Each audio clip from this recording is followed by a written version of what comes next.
So welcome to our next Zoom session with Jodi Larsen, and I'm going to let her introduce herself and give you a little bit of a background about where her adaptive physical education, her roles, and different things that she's done. I've been fortunate enough to meet Jodi through different collaborations when I've gone to different conferences, and so if you don't attend conferences, I strongly encourage you to do that. Some of you have indicated that you kind of felt isolated in the world of adaptive physical education. And by going to things like that, you definitely can start to meet the people that are really involved with adaptive PE, and it seems like everybody's willing to share their ideas. We just got to make that connection first. So Jodi, I will, do you want me to share my screen yet, or do you want? Nope. Okay. Not yet. All right. Well, as she said, I'm Jodi Larsen. I'm from Ankeny, Iowa, so we're a suburb just north of Des Moines. I'm at a high school now. I taught most of my years at the middle school level. We are a 10-12 high school with about 12 to 1,300 students in those three grades. So relatively big. I have a kind of a backwards way in probably to adaptive PE. My undergrad is health and PE. My master's is in special ed. So I actually taught 10 years of special ed before I stayed in my same school but switched to PE, where then I picked up our adapted PE as part of it. So my day is a mix of regular PE, adapted PE, health. So I get a variety of all of it. I'm fortunate enough that all of my PE, actually my adapted program is a peer PE program. So I have students that apply to be a part of the adapted program. So I have lots of extra hands in the program as well. So I kind of come in, I had the special ed part of it, which I thought would make it easier for me. And I could adapt it anything when it came to reading, writing, math. And then when I went back into the PE world, I realized that I was going to be challenged again to adapt for the different abilities within the gym.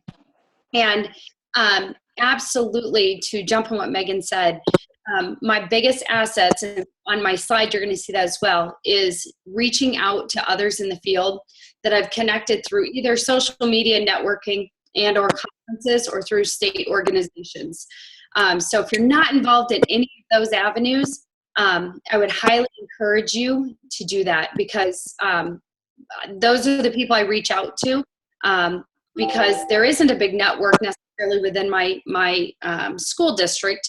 So I definitely reach out to the people I've met and look forward to the conferences, actually, to see people. And a lot of times I get most of my learning done in between sessions or in the evenings versus the sessions, because that's the time where I can I need to catch Megan for this, or I need to talk to Mike about this, and catch those people that I don't get on a regular basis. So everything you're going to see at some way has been, I said, begged, borrowed, or stolen from somebody else.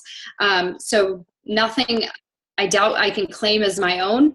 But I've challenged myself to think outside the box to bring things and tie things together. So I'm going to do my best today. I told Megan a little bit of a challenge for me, because I like to be up and doing and moving. And she'd asked me I did a presentation on bringing board games to life. And so I'm going to do my best to allow you to see it, but please ask questions. If you're like, I can't even picture this, just stop me and ask, say, hey, can you go back and explain how you did it? Because trying to do it through a PowerPoint, not my mode normally. But I wanted to give you some visuals and stuff. And then at the end, I know you've had tips and tricks and all that already, but I kind of just wrapped up some things that I use in my board game. Visual stuff that I wish I would have known 11 years ago when I started, and some organizational tips that have helped me learn the hard way, because I didn't organize well initially, to help you guys maybe just save some time along the way. So ask questions as we go, and question me if you want, and I'll do my best to answer. All right. Jodi, do you see down below at the very bottom it says share screen? Yep. Okay, do you have your PowerPoint up already? I do. Okay, so push that share screen. And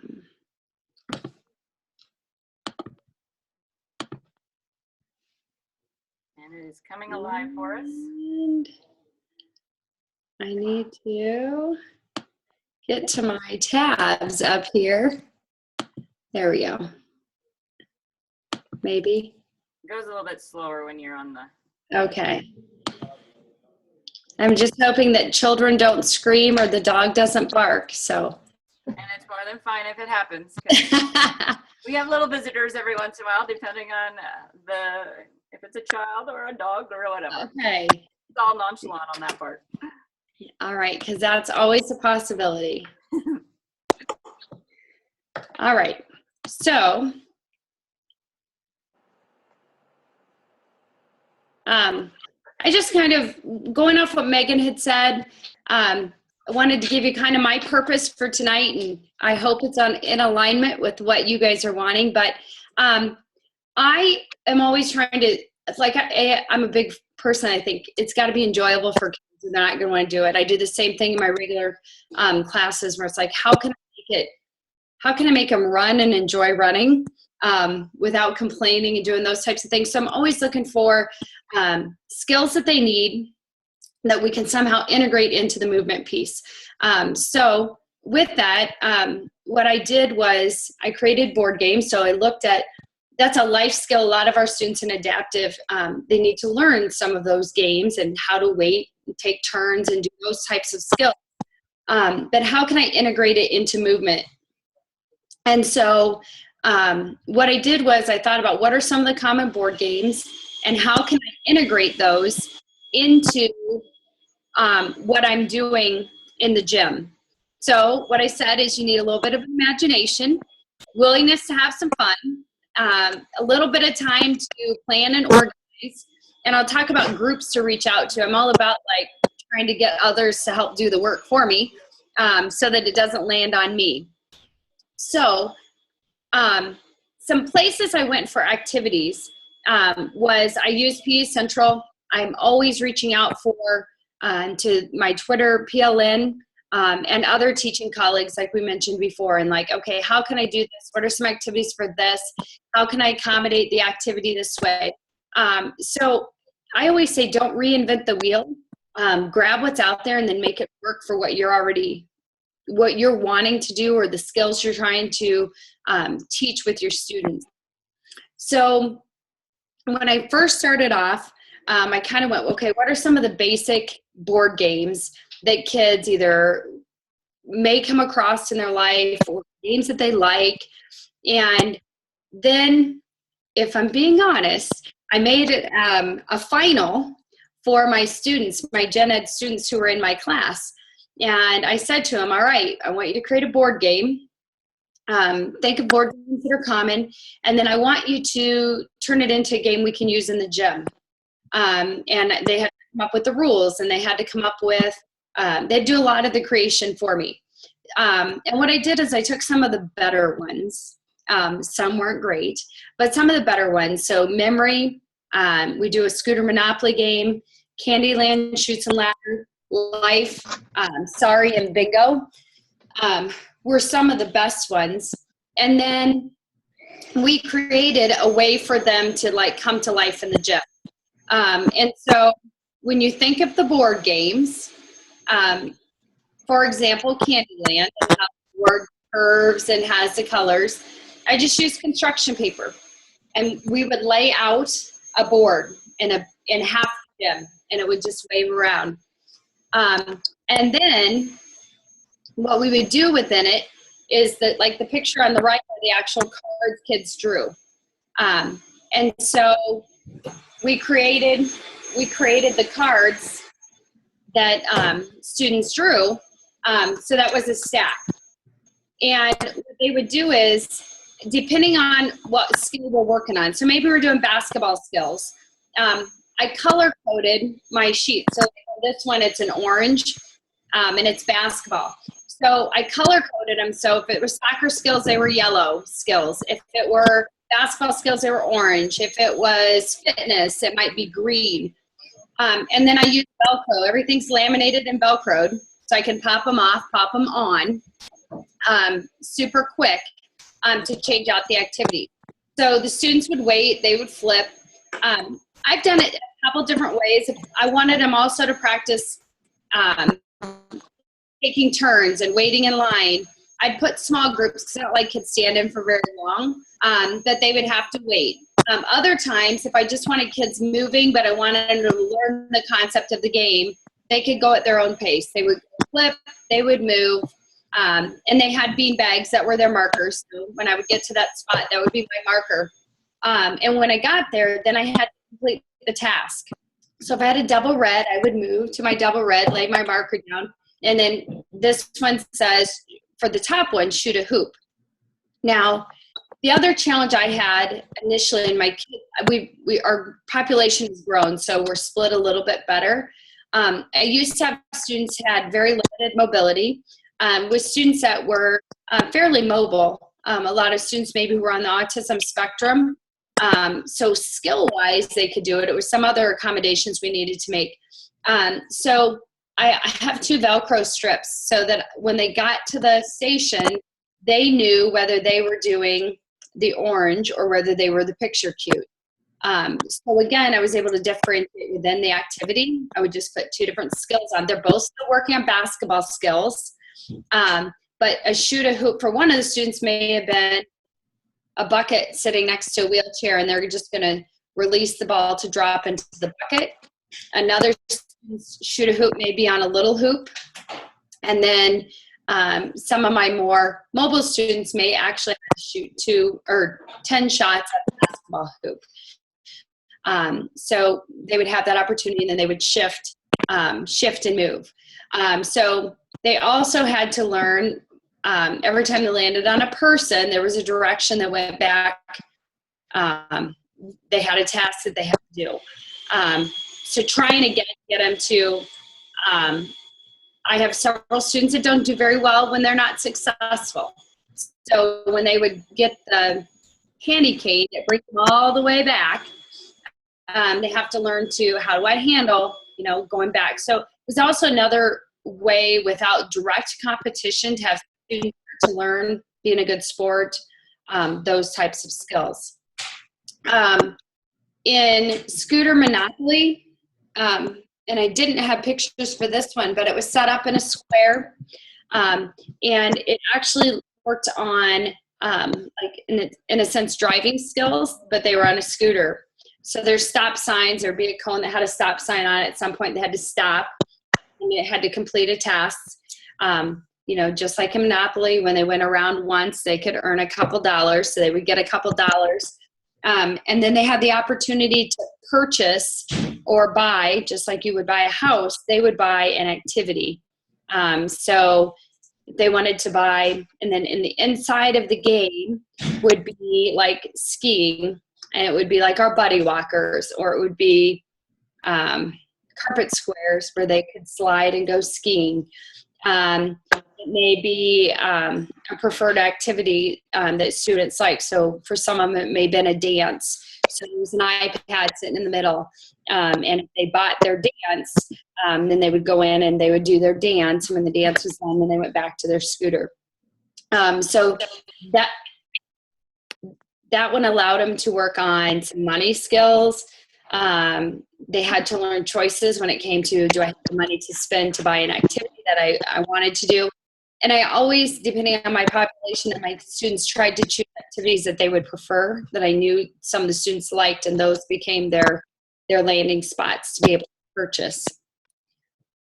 Were they able to move on those scooters whatever way they were capable of? Yes. Yep. So I have one little guy who has basically limited mobility, arms and legs. So we would scooter boat for him. So we would put the mat down and put him on with his partners.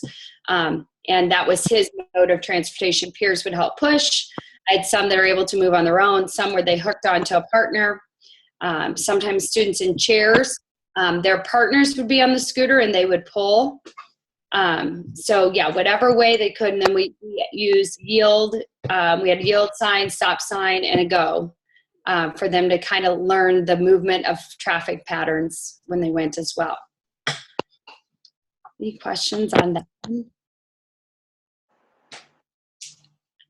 The biggest challenge for a lot of them was they always wanted to buy, and sometimes they didn't have the money to buy. So getting them to understand the importance of completing the tasks to earn money so that the next time around they could purchase a preferred activity in the middle.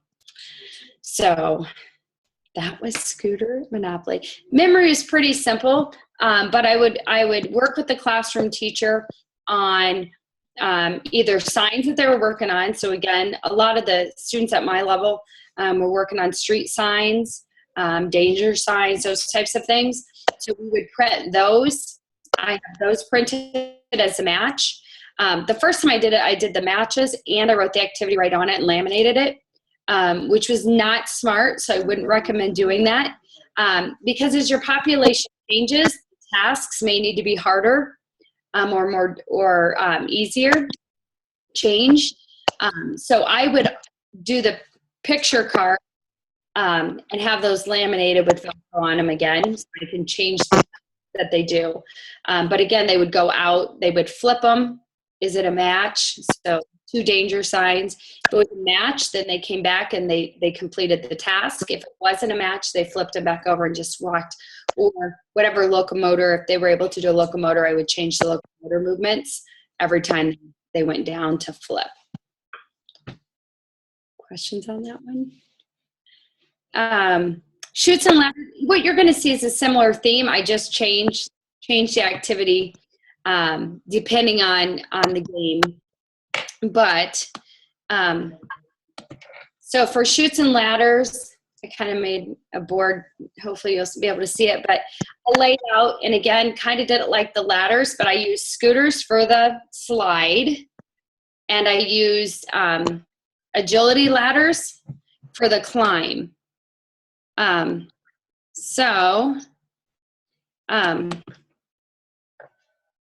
What they would do is, again, I think I opened the wrong document. We'll see what opens. But again, it gave them the opportunity. So these were like my numbers. So when you think of the shoots and ladders game, it starts at 1, 2, and it builds all the way across. So I have again, just construction paper sheets that are laminated that I would lay out. And if it was number 2, they landed on 2, they had to hop on the right foot until their next turn. If it was 3, they did crunches or some sort of abs. So these are the tasks that they did when they landed on a number. And then the board itself, it was pretty spread out. So again, number 1, you can see where there were slides. So if they landed on 5, there was a scooter sitting on 5, and there was a task at 5, and then they would have to slide down. And again, I color coded and used poly spots at scooters. So if there was a scooter on 5 and it was yellow, there'd be a yellow poly spot on 1, so they knew that that's where their slide went down to. And then those are where the ladders are. So if they landed on 2, they'd climb to 9. They would have to do tasks at 2 and 9, both, in order to go down. So again, we were able to work on a little bit of agility when they would do ladders, as well as understanding like the slide. So for a lot of my students, getting down to get on a scooter is a chore in and of itself. So them having to go from an upright to sit down on a scooter.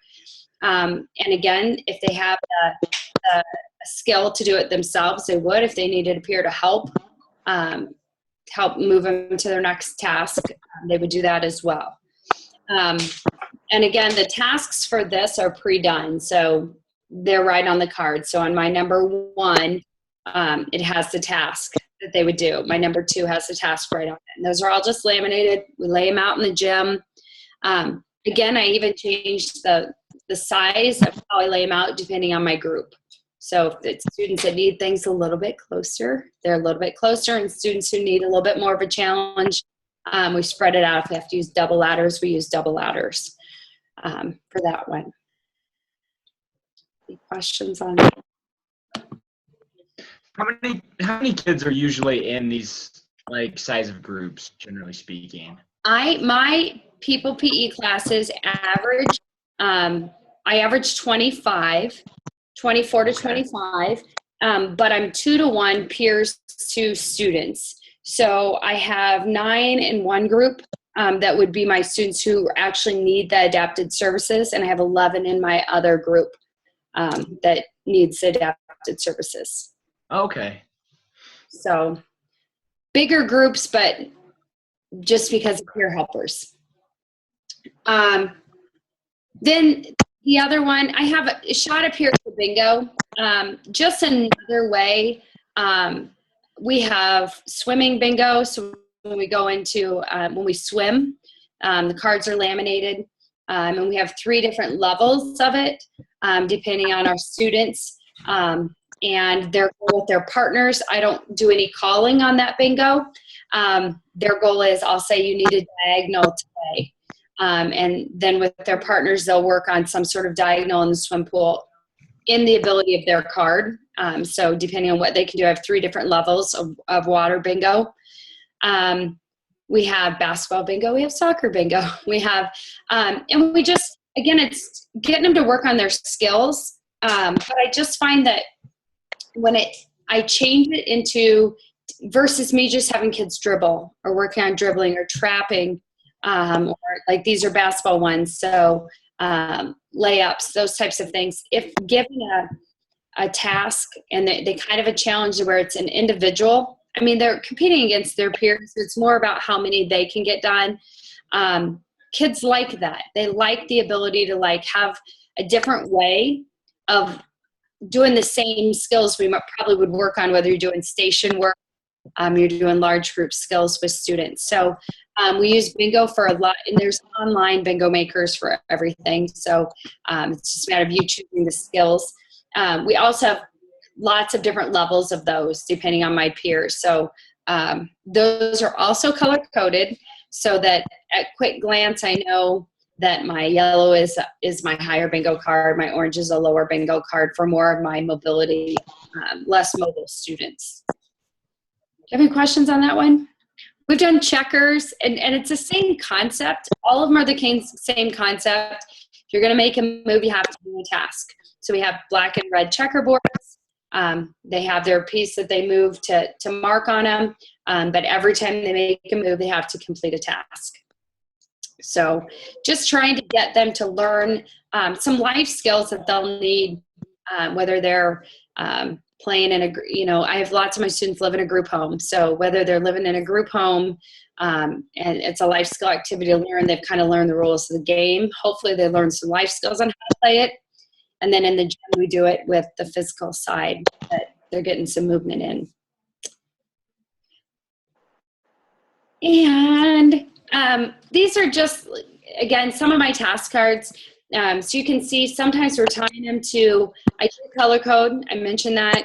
Learned it the hard way as I was sorting through things. The other thing I learned is like kind of a last minute person. I said to Megan, thank goodness you reminded me tonight right after school. I had it on my calendar, but I hadn't looked yet. But taking the time to do things up front. So you do them once, you print them, you laminate them, you're good to go. So you're not constantly redoing your stuff, would be a tip I'd have for you. But it also allows, many of my students are non-readers, non-verbal, but lots of them are in our gen ed classes for other classes, and they can get the concepts if it's read to them. So a lot of times we're giving them some teaching concepts and that what they need. If you're going to supersize, which I know they don't have anymore, but you're going to eat a Happy Meal, you got to do a little bit more exercise because you ate it. And then congratulations, you're doing something well. So we're giving them some of those things that they need. They need to understand, that they need to drink more water in their day, those types of things. So on some of their tasks, there's some learning and teaching concepts brought in as well.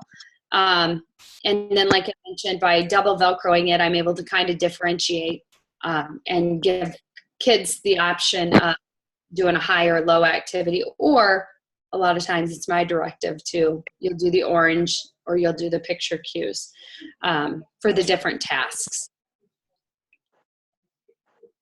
Questions about any of that? I feel like I'm talking a lot. All right. I'm also a huge, crazy reality game show person. So another thing we've done with both our gen ed Then I adapted down to to my adaptive, and I do it with my adaptive class as well. But we've done an amazing race challenge as well as a survivor challenge. And the concept, really, both of them, is in each one to have a physical challenge, so something that they physically have to do, a cooperative challenge, so they've got to work together. One of my groups of students that I work with are a lot of students on the autism spectrum, and cooperative is a challenge for them. So cooperative challenge, and then some sort of mental challenge within it. And we try to have those three concepts in all of it. And then I use QR codes to help with the clues for two reasons. One, teacher-wise, it was much easier than when we used to like set clues out for students to find.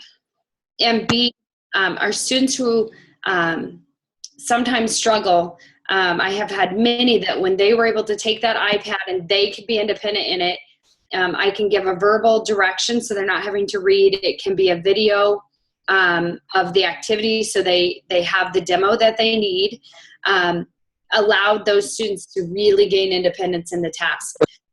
So I use QR codes when they would, if you've seen The Amazing Race, have to find the clue box. So they find the clue box and they would scan the clue. And like I said, I would generally try to hit all modes. So I would do, I'd verbally give the directions. They generally would be a written direction within it. And then we would try to do a video as well if it was a task that they needed to see how to do it. And by doing that, the students gained independence and they weren't always relying on a peer. The things we did were simple. So that's the thing. I'll click here and see if when people want to see them, I'm like, I teach, so my stuff does not look pretty. I spend my time, I always say, people are like, yeah, can I see your stuff? You sure can, but don't judge on whether it's professional looking or not, because I don't have time to make all my stuff look pretty.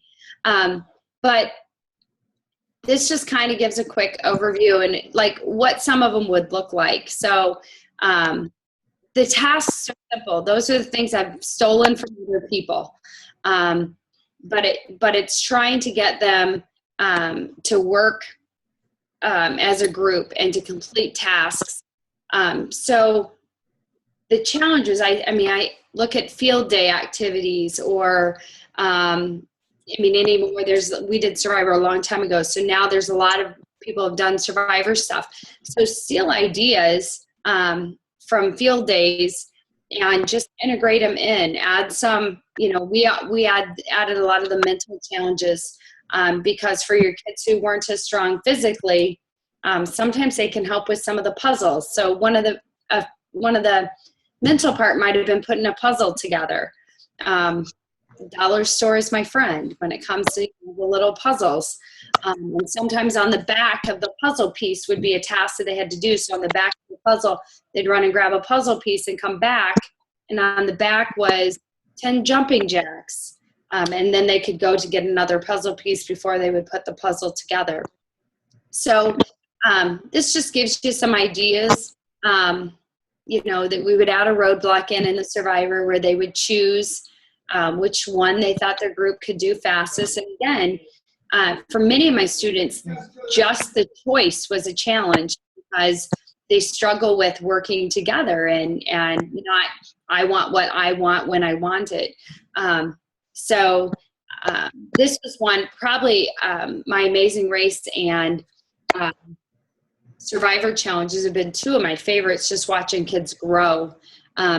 And where we'd do it for several days where they could kind of keep track of what's coming in. So again, I just tried to take a challenge. Right now, the Ninja Warrior would be one.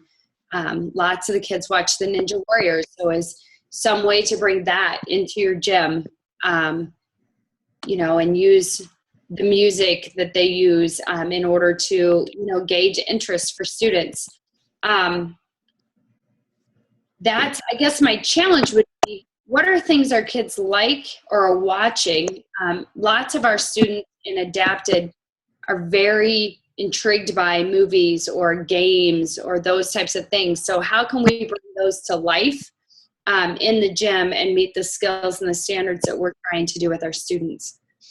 A tip that I did this year, because sometimes I got tired of setting out like the whole Candyland board on the floor and then getting it picked up for my next class. If you have a whiteboard and you can project the Candyland board on your board and give your kids a magnet as their marker, you can project a lot of these boards onto the whiteboard, and then because it's a whiteboard, it would just be a marker that they would move and still have the cards that they flip, but it would be less pickup and organization on your part. So that's one thing we did this year. And you can also do it on a board or just on a wall. I just wasn't smart enough to figure out how I could have the kids move a board piece on a wall. So we did it on our whiteboard so we could use the marker for it. So any questions on any of that? Of one walking through. QR codes, have many of you used? All of you used QR codes? Nobody used QR codes? Like the best thing ever. I've used them for like a Pokemon Go activity. Awesome. Awesome. One of my biggest stories, I think, was I have a young man who had Fragile X, and he just didn't like any instruction, and he didn't like being in with the group. And the days that we had iPads, he was up waiting for the direction, ready to take the lead, would take the iPad and be very, very independent. One of my goals is always, even with peer helpers in there, is having them step back and making sure students will start to be leaders themselves. And be more independent where they're not always relying on their partners. All right. My last, do you have any more questions about board games? Any ideas? Any ways you think you could implement any of this? I'm actually using something like Scooter Monopoly tomorrow, since it's our last day of school, to like get out a lot of the activities they love, and they kind of have to do laps around the gym to earn money to be able to do different activities. And then little kids want to switch activities every 5 seconds, so they have to earn more money to switch their activity. So awesome. Very good. Anybody else? If you haven't, and another one, and I'll look up as I'm saying here, but there's a new one that I've done that, again, I stole from, I'm sure, somebody on Twitter, but there's where you project, and it's a little bug game. I don't know. Anyway, you project it, and the kids can work on like either touching the moving target on the wall or throwing, depending on their skill ability. And then when they touch the bug, it explodes. And both for, I have one group that's much more they have to touch by the time they visually see it, and then try to throw an object, try to get it. But that's another way where just taking a game that they would use on their iPad and projecting it on the wall, and really getting the students to start, they're crossing the midline, doing some of those types of things, and working on the eye-hand coordination. I have to tell you a funny story about that, since you brought the bug game up. So I'm showing it to my undergraduate students to show them how you can use things like this. And so I had them play, and they seriously thought like I was tapping the screen when that was killing the bugs, and they could not figure out how the bugs were being smashed when they were hitting them, and it was hilarious. So it works on every level possible, and the kids loved it. They wanted to play again, but I was tapping the bugs on my little iPad. They weren't doing anything, but they thought they were smashing those bugs like no other. So it was great. Is that the Friskies app? App for cats. But I couldn't find the app because it was on Twitter sometime, and then I never could find what they actually used. So maybe that's it. I think I downloaded it. It's the Friskies app, and it's for like cats to project, like for cats to play on an iPad, but you can project it for kids. Okay, like Frisky, like the cat Frisky. Yeah. All right, thanks. I don't think it's called Friskies, but it's with that company. Yeah, I was gonna say the Friskies wasn't sounding familiar, but it is for cats. Yeah. So I'm sure it's the same one. I have it on my iPad at school. I can email you the name of it tomorrow. Sounds good.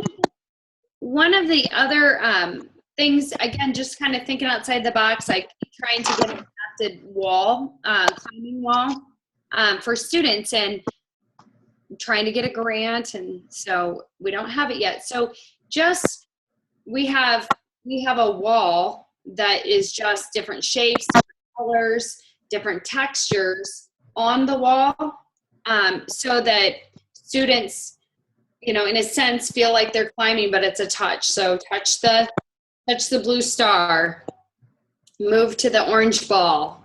Again, working on color, shapes, those types of things.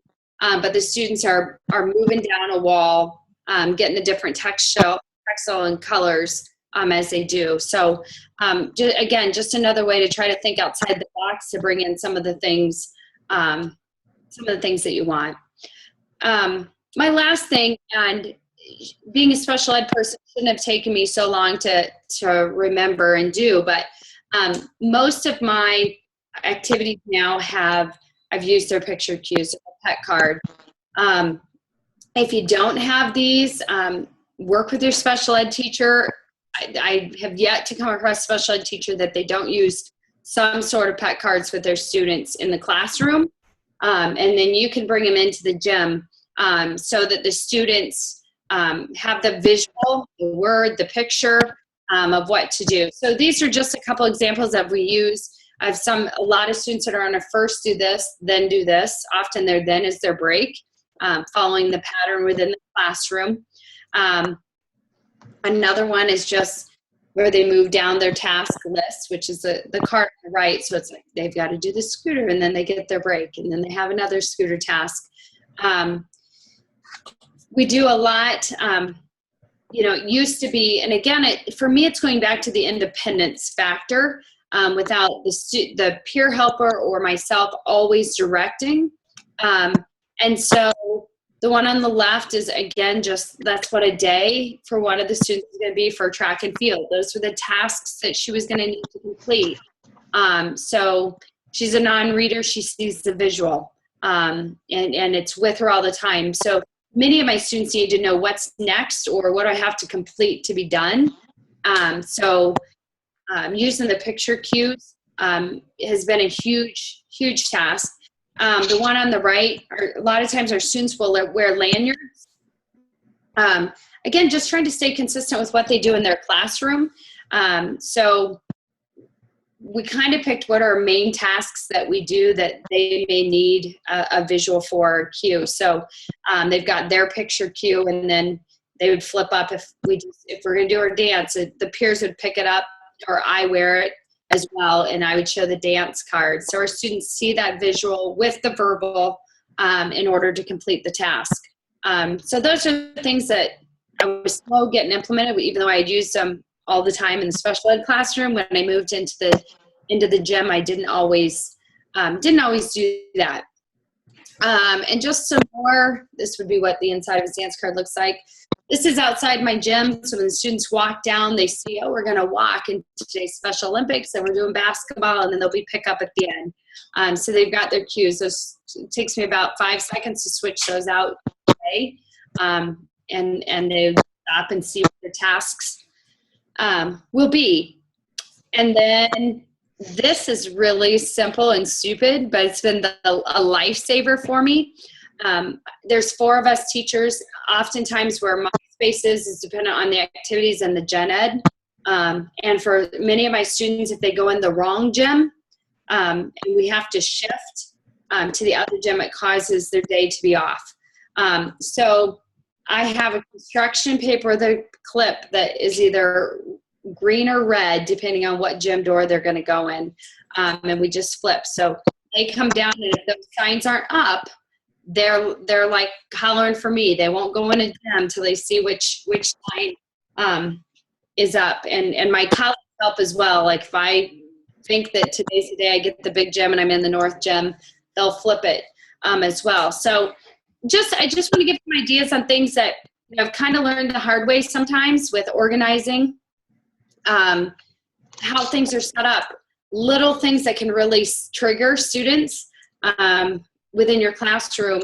There's some simple tasks that can really keep them on board and forward. So those are just my little tips and tricks at the end that have helped make my class more successful with the students that I work with to help just set it up for success before we walk in the gym. Any questions for me at all? They're quiet. You're like my students. They're ready for the end of the year. So they're quiet. One of the things I said at the beginning, whenever I would present and we would play our games, one of the things people said is like, how do you get it done? Like, I don't have time to, make a board. And like I said, initially they were assigned, it was a homework assignment for my peer helpers. So the initial creation came from them. And then we have our student council. We have students that do volunteer hours for Silver Cord. We have lots of different student groups. And so I really reach out to them to say, hey, I want this board game made. This is what I need. Can you guys do it? So instead of me spending hours creating and organizing and getting it ready, I try to put it to somebody who needs the hours for something.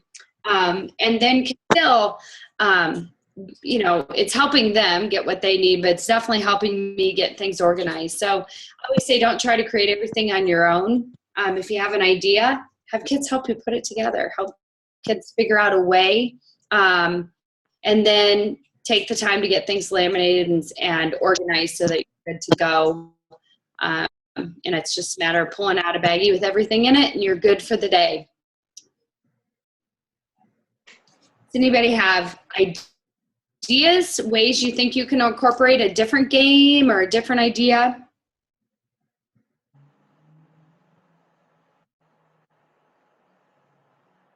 I just like how versatile some of them are. Like you could use bingo for a lot of different topics. You could use some of them, a lot of them just for different things you teach. Jodi, did you make all these things in 1 year? Yeah, absolutely not. It was, in fact, my students made them, and at the time we were middle schoolers, so they weren't very good. So I kind of took, honestly, like, all right, one that's kind of good, and then I could work on making it better, and then creating things from there. So no, I did not. And it's been, everything I have has been over time. Like I said, I taught special ed forever. And to me, the picture cues are the simplest thing for behavior pieces and even for kids, on the tasks to see the pictures there. And that took me, was in probably 7 years before I started using those because I just hadn't taken the time to use them. So no, everything for me is over time. And I change it, adapt it, and always think of a different way I could do it. So I do have a Dropbox with all the cards already made up. So I will share that with you if you want at the end. So the Candyland cards are in there, and the Sorry cards are in there. So they're already done if you just want to print them and laminate them. But you don't know how many you all are. Holy cow. So, but no, it takes time. And I always say, I'm a big one. I always say, I just did it today. Somebody I had a grand idea to do electronic portfolios this year, which was a great idea. But I don't always look at all the little details of grading and stuff till after the fact. But that's what I always say is try it. I expect my kids to take risks and to try things. And sometimes it's going to work and sometimes it's going to fail, and it's all right. If it fails, what did you need to do different to make it work next time? And I think that's the big thing I would challenge anybody is just try it. Think outside the box. What's a different way you can do the same thing? just to bring a little bit of excitement for the kids. And I would, now that I brought up electronic portfolios, I know this has nothing to do with the topic, Megan, but in adapted PE, I started about 3 years ago using Seesaw for electronic portfolios that I can share with parents.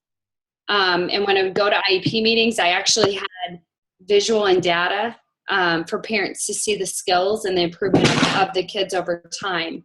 And so I would highly recommend, and depending, I mean, on your population, many of my students are group home, so the parents don't see that progression and improvement over time, and they really appreciate the ability.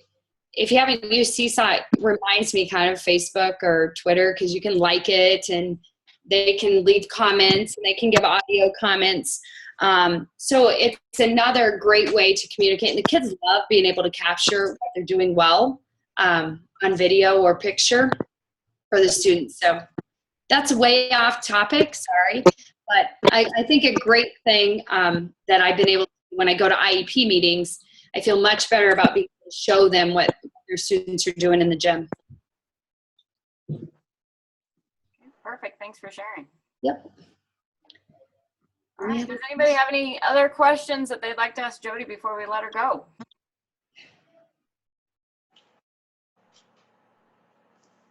Answered all their questions, and they're going to be rock stars at making all these games. I don't know about that. So what I do on our, basically our platform that the course is built on, the recording will be there, but then any other additional materials, if you are wanting to share anything, then I post them there, and then everybody can go to the location. So if, like, for instance, if it's Dropbox, or if you want me to grab all the files and then put it in, however you want to do it. Okay, perfect. I will get all that to you. Perfect. And then I usually put contact information there if you're willing to talk to anybody that has questions or anything like that too. Absolutely. Okay, perfect. All right, well, there is her email if you want to get going with it, and then you can follow her on Twitter because she has lots of fun ideas for that too. And if I don't get it up as fast as you want it, then you can email her, and I'm sure she'll get it straight to you as well. Yep. Thank you for having me. I know it's the end of the year, so you're probably all swamped. Last thing you want to do is listen to me, but thank you. Well, thanks again for coming, Jodi. We truly appreciate it. Thanks. Have a good night. You too. All right, Jodi, you can step off if you want. I'm just going to kind of review a few things with my students that are online if you want. Okay, thanks. All right, so hopefully you got a few new ideas from Jodi. She's definitely your high school person, so she has a different atmosphere and different clientele than maybe what Paige had at the elementary level. So hopefully you gained some information there. Does anybody have any questions for me before I let you go? Okay, continue on your journey with the different modules. I know it's kind of fast and furious. Again, keep asking questions, or if anything doesn't look normal, let me know, and I will fix it as fast as possible when I get back on the computer. So you guys are all doing a great job. I'm seeing really quality work. I know that you have your plate stacked full with maybe other classes that you're taking, as well as this class, and then teaching and doing everything. So I get the schedules, and so just communicate with me, and we can make it work so we can get this class moving forward, and hopefully you learn something along the way. All right, so you guys all look super tired, so either go have a beer or go to bed. So have a good one tonight.